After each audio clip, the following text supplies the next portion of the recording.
ఇది సహజమైనది. सहज है। సహజంగా జరిగేదాన్ని అలా జరగనివ్వండి. మీ మనసులో ఎవరితోనూ మాట్లాడకుండా మౌనంగా ఉండాలని అనిపిస్తే అలాగే ఉండండి.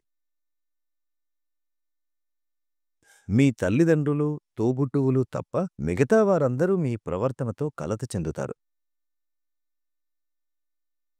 మీరు భగవంతుని స్మరణలో ఉండండి. మనం ఉదాసీన మనస్కులై ఉండాలి అని అర్థం కాదు.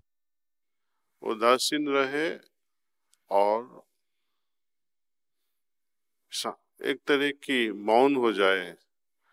ఈ ఉదాసీనతతో పాటు ఒక విధమైన మౌనం తోడైతే అది విషతుల్యమైన మౌనం. మనం ఎప్పుడు ధ్యానం చేసినా ఒక రకమైన సమతుల్య స్థితి ఏర్పడడం నేను గమనించాను. ఒక విధమైన ఆనందం కలుగుతుంది. చాలా అరుదుగా నైరాస్యం కలుగుతుంది. అది కూడా కొన్ని క్షణాల పాటు లేదా 10-15 నిమిషాల సేపు, ఒక గంట సేపు.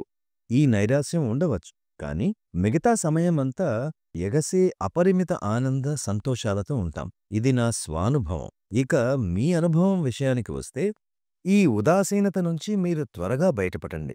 ప్రిసెప్టర్ దగ్గర ముఖాముఖి సిట్టింగ్ తీసుకోండి. ఆనందపూర్వకంగా మీ ఆధ్యాత్మిక యాత్రను కొనసాగించండి.